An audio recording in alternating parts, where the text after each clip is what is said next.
안녕하세요. 이번 영상에서는 투자하지 말아야 할 시기에 대해서 말씀드릴까 합니다. 나름 생각하고 있는 매매법으로 열심히 백테스트는 하고 있는데 개인적으로 만족스럽지 못한 부분 때문에 계속 고민하느라 업데이트가 늦어졌습니다. 특히 저는 투자하지 말아야 하는 시기도 분명히 있다는 신념이 있기 때문에 그 부분에 대해 정의를 해보았습니다. 그 시기를 회피하는 것을 바탕으로 백테스트를 진행하느라 고민을 무척이나 많이 했던 한 주였던 것 같아요. 주식도 부동산도 심지어 코인도 오를 때는 한없이 오를 것 같지만 어떠한 투자 대상도 끝없이 오르고 아니면 반대로 끝없이 내리는 것은 없습니다. 누구나 알고 있는 수요와 공급에 따른 시장의 원리입니다. 주식에서 주가의 움직임에는 관성의 법칙과 회귀 현상이 있다고 합니다.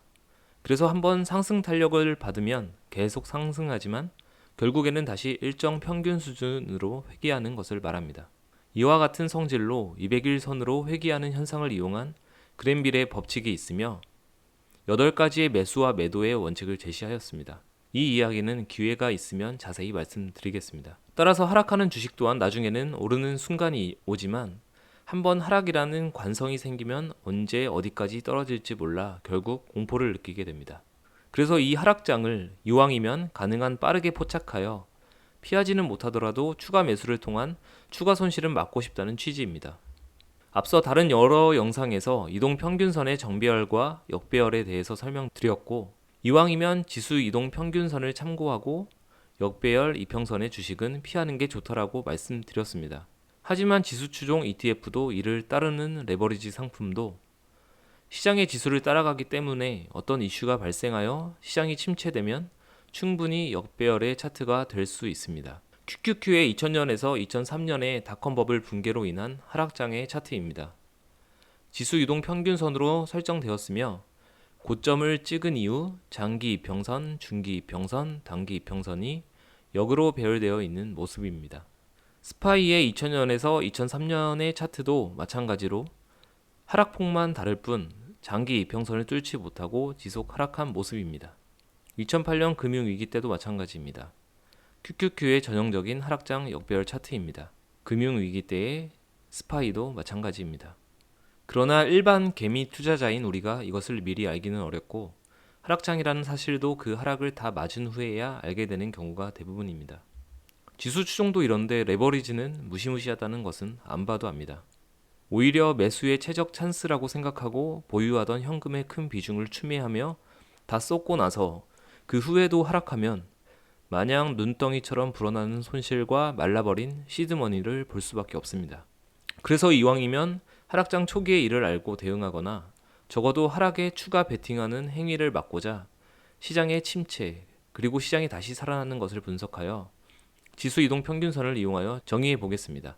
120일 이평선이 200일 이평선을 깨고 내려오는 데드크로스를 하락장의 시작이라고 정의하여 매수 중지하며 120일 이평선이 200일 이평선 밑에서 상향 돌파하는 골든크로스 발생 시 상승장의 시작이라고 판단하여 매수를 재진행합니다. 즉 120일 이평선이 200일선의 위에 계속 있으면 그 이하의 단기, 중기선들은 신경 쓰지 않고 매수를 유지합니다. 역배열에 대한 정의를 내리는 게 너무 힘들었는데 지수 차트를 열심히 분석한 결과 이와 같은 결과면 만족할 수 있겠다고 생각했습니다. 아무래도 엑셀로 구현하는 데에 있어서 역배열에서 정배열로 넘어가는 구간이나 정배열에서도 일시적으로 단기와 중기선의 데드크로스는 일어나기에 정의를 좀 더 간략화하는 작업이 필요하였고 이에 따라 꼭 모든 선을 보지 않더라도 역배열을 정의할 수 있지 않을까라고 많은 고민 끝에 정하였습니다. 해외에서는 50일선과 200일선의 크로스로 많이 보긴 하는데요. 저 같은 경우 60일선을 참고했었고 50일과 큰 차이 없기에 60일선과 200일선의 관계로 차트를 살펴봤는데 60선이 200선보다 밑에 있을 경우 오히려 저점 매수 기회들이 포착되는데 이를 놓치는 경우가 잦아져 장기선과 장기선인 120일과 200일선으로 규정하였습니다. 그럼 어느 정도로 유용한지 각 지수 추종 ETF와 레버리지 상품의 차트 전체를 살펴보겠습니다. 네, 그럼 먼저 보실 차트는 QQQ의 3배 레버리지인 TQQQ 차트입니다. 일단 2010년부터 차트가 진행이 되는데요. 일단 주가가 어느 정도 쌓인 다음에 이동 평균선이 생기기 때문에 참고할 선들이 많이 없는데, 지금 일단 선을 차례대로 보시면은 이 윗부분에 있죠. 이게 5일선이 분홍색이고 21선이 노란색, 그리고 초록색이 60일선, 그리고 121선이 회색, 여기 마지막으로 200일선이 하늘색으로 표시되어 있습니다. 초반에는 이렇게 정별을 이루고 있다가 중간중간에 이런 하락은 있지만 121선이 201선 위에 있으면서 계속 차트가 유지되는 모습을 보실 수 있고요. 이 횡보장에서도 일단은 많이 낮은 저점을 결과적으로 형성이 된 건데, 여기서도 보시면 121선인 회색이 200선을 거의 내려가지 않게 되는, 그러니까 뭐 이 순간에는 121선이 201선 위에 있기 때문에 그냥 원하시는 지점에 매수를 그냥 진행하시면 되는 기간이었다고 보시면 되고요. 정배열 차트를 이루게 되면서 상승을 하고 계속 121선이 201선 위에 유지되면서 상승을 지속하게 됩니다. 2015년 9월 달에 잠깐 이제 큰 하락이 오면서, 이때도 뭐 사실 121선이 201선 위에 있기 때문에 저점 매수 기회라고 생각하시고 과감하게 매수를 진행하셨으면 되는 시기가 되겠습니다. 그때 좀 이슈가 생기면서 121선이 하향 돌파를 하는 기간이 있는데, 이때는 이제 이런 상태에서 역배열로 쭉 하락장이 펼쳐질 수 있겠다라는 그런 우려를 가지고 좀 이제 조심해야 돼서, 저 같은 경우는 이제 매수를 중지하겠다라고 아까 말씀을 드린 거고요. 여기서 데드 크로스가 발생 후 하락이 추가로 이어질 수 있다. 하지만 결과적으로 이제 상승을 했고, 하지만 그래도 바로 쭉 상승을 한 게 아니라 아직도 121선, 200선을 돌파하지 못하면서 어느 정도 행복 기간이 지속되었고요. 이 정도면 충분히 저점 어느 정도 구간에서 매수를 할 수 있었고, 여기서 매수를 중지한 다음에 여기서 다시 상향 돌파하는 이 시점에 그러면서 이제 정비열이 다시 펼쳐지게 되고요. 그래서 쭉 다시 뭐 거의 상승만 하는 또 그런 기간으로 보시면 되겠고, 여기서도 일부 조정이 되고 하지만 뭐 121 선에서는 거의 타격이 없습니다. 그러다가 2018년도에 또 한 번 미중 무역 전쟁으로 인한 하락이 발생을 하는데, 하향 돌파하지 않았기 때문에 이때가 기회다라고 생각하고 매수를 하지만, 이렇게 121선이 200선을 뚫고 내려오는 순간부터는 이제 하락장이 추가로 펼쳐질 수 있다, 이제 조심해야 된다 라고 해서 이때부터는 매수를 진행하지 않게 되는 거죠.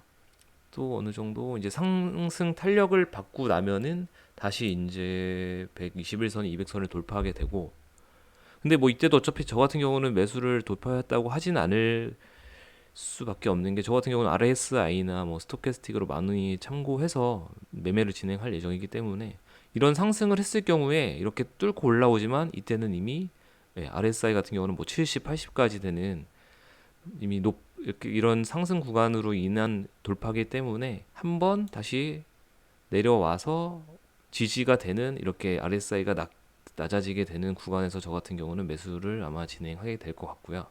하락은 했지만 201선 위에 120선이 유지가 되면서 다시 쭉 상승하게 되는 모습을 보시고, 그리고 이 기간이 이제 코로나 위기가 터졌던 기간인데, 이때도 보시면은 120선이 201선을 하향 돌파하진 않았기 때문에 저점 매수 기회라고 생각하고 적극적으로 매수를 진행을 하면 되는 구간이라고 보시면 되겠습니다. 이 기간이 지나고 다시 정배열로 쭉 차트가 배열되면서 지금까지도 상승을 유지한 그런 상황이 되겠습니다. 나스닥 100 추종 ETF인 QQQ를 한번 살펴보겠습니다. QQQ를 보는 이유는 아무래도 TQQQ 세배 레버리지에 시작했던 시기가 2010년 이후기 때문에 큰 하락장을 겪었던 그런 차트의 모습이 없어서 QQQ를 일단 대신해서 살펴보겠습니다. 이쪽에서 횡보하시는 모습을 이제 보실 수 있고요.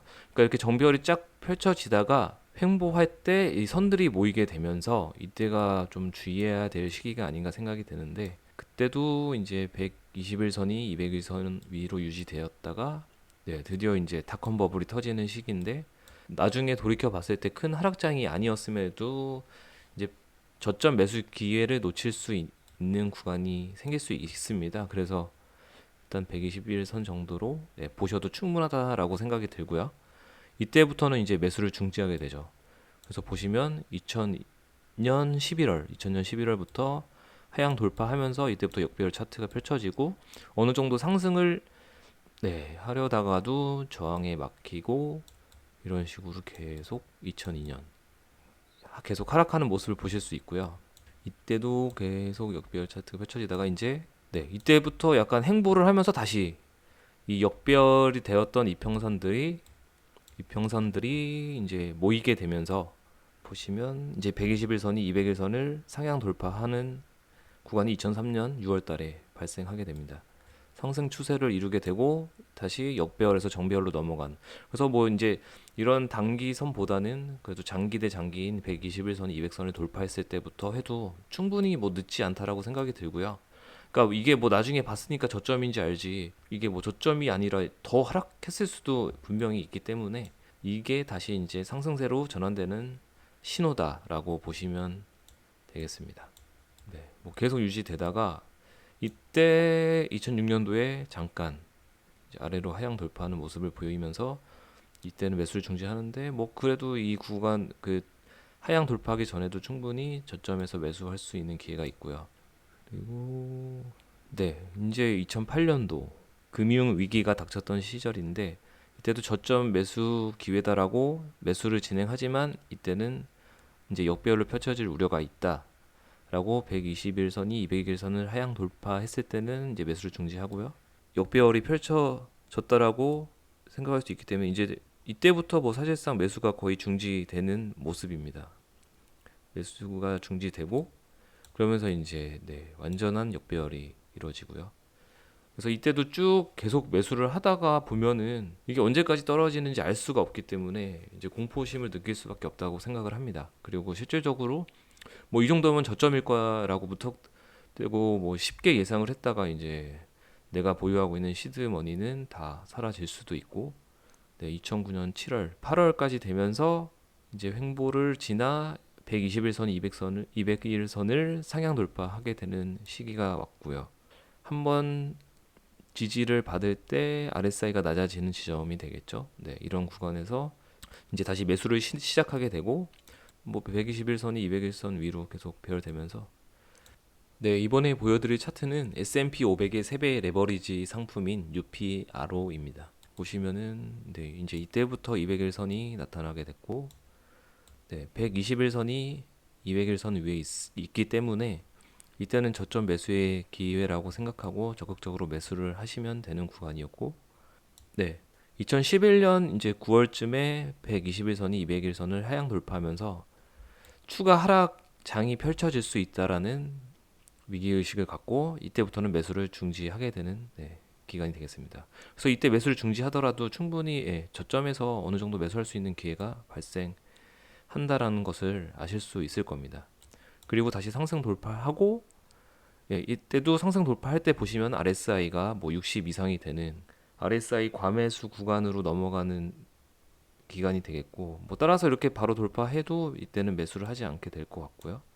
그리고 이러면서 다시 한번 하락을 할 때 뭐 선들의 이제 지지를 받으면서 다시 상승을 하는데 이런 저점 구간에서 이제 매수를 진행하게 되고 이때도 121선이 200선은 하향 돌파하진 않았습니다.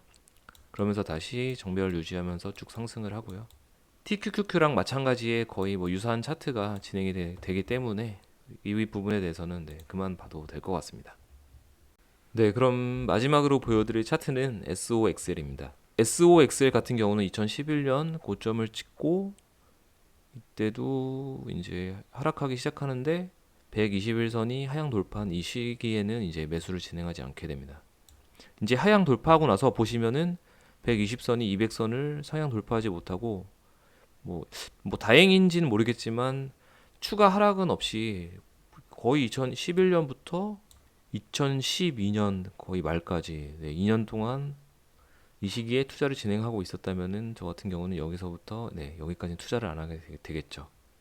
하락 및 횡보를 한 모습을 보여줬고 그리고 나서 이제 2013년도 들어서면서 이 상향 돌파했을 때 이제 매수를 진행할 수 있습니다.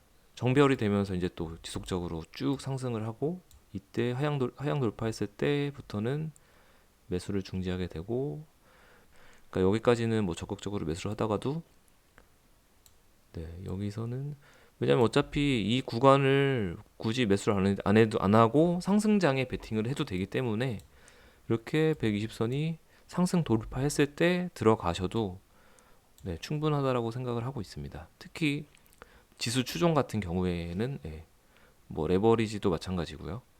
시장이 살아났다라고 이제 판단을 하는 거기 때문에 이때부터 매수를 해도 정배열이 펼쳐지면서 다시 사실 거치 비중이 높게 장기 투자하실 분들은 이 121선과 200일선의 관계만으로 투자해도 좋다고 생각합니다.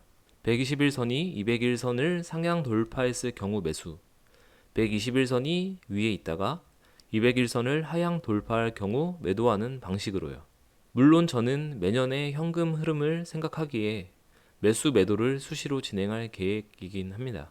그리고 개별주에 대해서는 121선과 200일선의 관계에 따라 매수 유지 여부를 정하는 것을 성급히 판단하기는 힘들 것 같아요. 아무래도 해당 종목에 대한 단기 이슈에 따라 급등락이 있을 수 있고 그 개별 종목만의 호재가 있을 수 있으니까요. 나름 열심히 고민하고 생각했던 부분인데 지수 추종 ETF나 레버리지에 투자하시는 분들께도 큰 도움이 되었으면 좋겠습니다.